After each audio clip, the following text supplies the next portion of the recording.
Hey, welcome back to Milton Daily Homes. Chuck here. We have a list of 18 properties, and it's a commentary video. Imagine that. I don't think we've done one in a week or so. I had a couple things we were taking care of.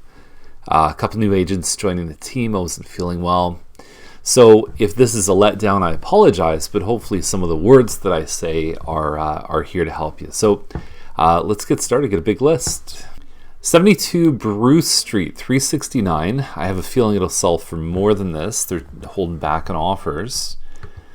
Renovated kitchen. It's a 3-bedroom, 2-bathroom, including 1 full bathroom up on the second floor, and then we've got a powder room on the main. There's wood paneling. You can paint the wood paneling. It doesn't look too bad. You can also replace it with drywall. And yeah, you know, it is what it is. I mean, they say in the description, alternative to living in a townhouse. You can't even touch a townhouse for this price anymore. Maybe a condo town, but then you're still a couple $100 in fees. I don't think it looks too bad from the street. Where it is, actually, it's this lot right here on Bruce Street. So you can start to see residential medium density, high density. You've got commercial business district. Institutional, that's the school right there. You've got urban growth center. So there's a lot of things around here that would indicate to me that land assembly may be possible down the road. There may be some interesting types of future for a property like this, or you know, it could even be an investment property. For the right price, this one I think looks really nice. It's not a massive lot, 62 by 67. But I like the future of what this one could offer someone 10, 15 years down the road.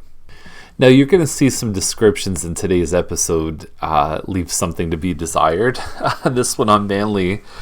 Warm colors provide instant feelings of relaxation. Looking for peace, retreat to stylish bedrooms. Okay, let's see. Let's see if we feel at peace with this home.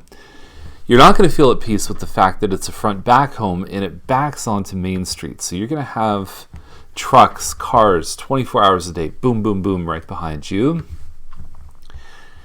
I don't know. I'm not feeling peaceful yet. I guess the colors are warm, stylish, as they mentioned. I like that, actually. That's not too bad. Looks like they tiled the walls here. I don't know if that's wallpaper on the wall, if they painted that. Okay, so maybe I feel pretty calm. There you go. So there's one side of the house. Oh, no, actually, I think that's the side backing onto Main. Either ways, you kind of, yeah, you've got like 2 front doors. I don't know. It's not my favorite. It is good access to the GO train, the highway, the Center for the Arts, the library, which is part of the Center for the Arts. You can walk to a lot of things from here, but that noise, it's rough. Cabot Trail is 540. It's not my favorite layout. So it's a 50 by 120 foot lot. You really can't touch anything in Dorset Park for less than 550 these days. Last year you could find a great home for like 490 or something like that. Totally different story this time of year. And so here's the thing. This living room is small. The kitchen is also very, very small. So it looks nice. I could see people being attracted by the pictures, by the styling of the home. 2 bedrooms upstairs, and then you go down some stairs, and there's 2 more bedrooms, and then you go down some stairs, and then you have a basement.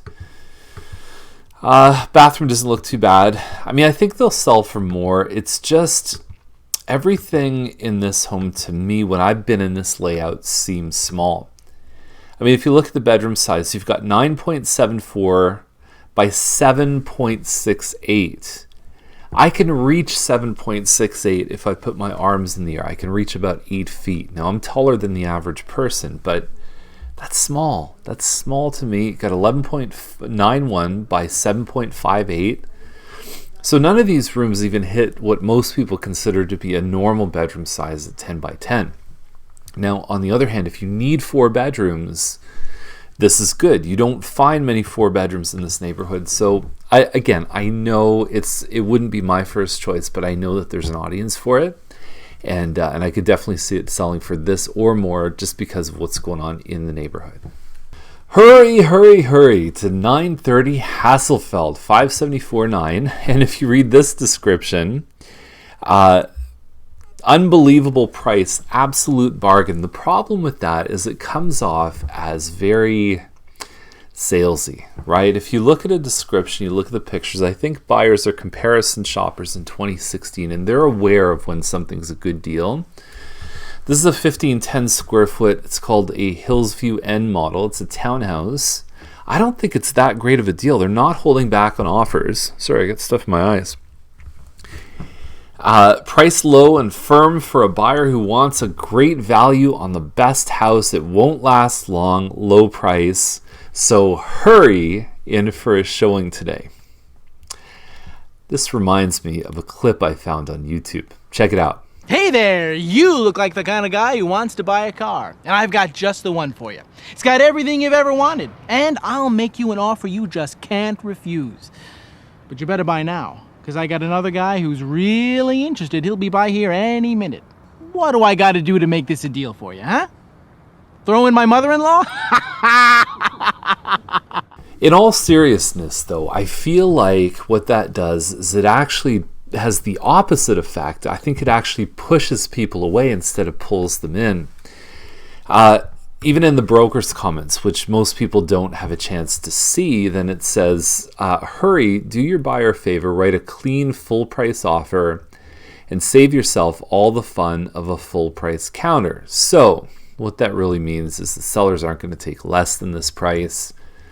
I was going to look up some research on this one and just see how it's priced given some of the recent sales.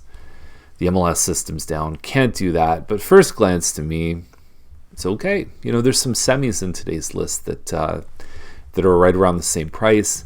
And a semi is always going to be a semi. And a townhouse, even if it's an end unit, will still be a townhouse. That's just the way it goes. Some people say feels like a semi. Guess what? It's not. It's a townhouse. Now this one on Dolby Crescent, it's about mid 1,800 square feet plus a finished basement, 684.9. This is around the price where the one on Bowering sold. And so Bowering's about 100 square feet smaller, but it was nice. High ceilings in the basement, pie-shaped lot, backing onto green space. So anyway, I think that Bowering, I mean, even a month or two before, might have sold for a bit more.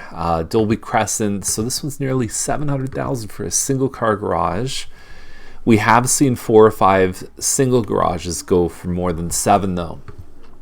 But I guess what I'm trying to say is that this price range has had a full spectrum of sales. We've seen some in the mid to high 6s, some in the 7s, and I think this one could compare to any one of those. So there's a little bit of inconsistency in sale prices, which could be good and could be bad for a buyer. I think really what it comes down to is how it looks in person.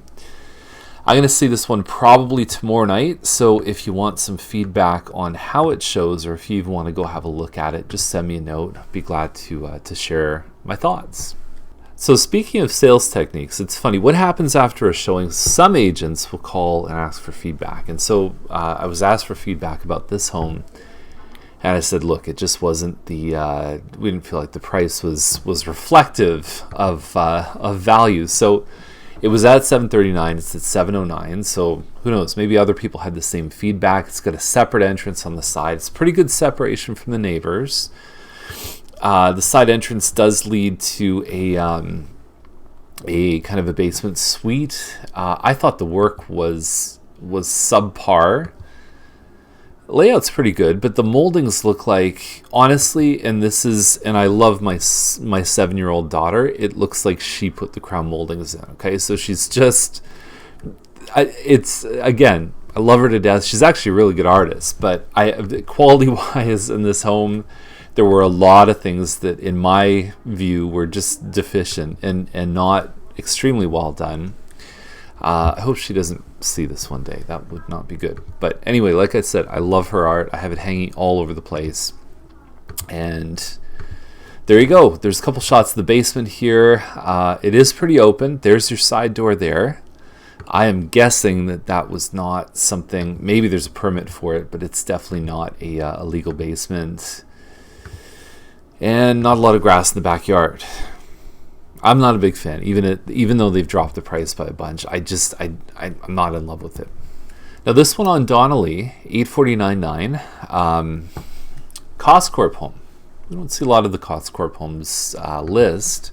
There's a couple over on Stewart Crescent. Got a separate front office. This is also good for a kid's playroom. Inside looks like you've got a pretty open main floor. That looked like laminate floor to me, but if you look at the description, it says that it is hardwood. There's some crown moldings here. Very open design, and there's some people that wish that walls didn't exist in a home. And so if you're one of those people, this could be a good home for you. Coscorp's pretty good at building the very open concept homes. You see some of their other properties are over on Caldwell Crescent. And yeah, nice little nook over in the bedroom there.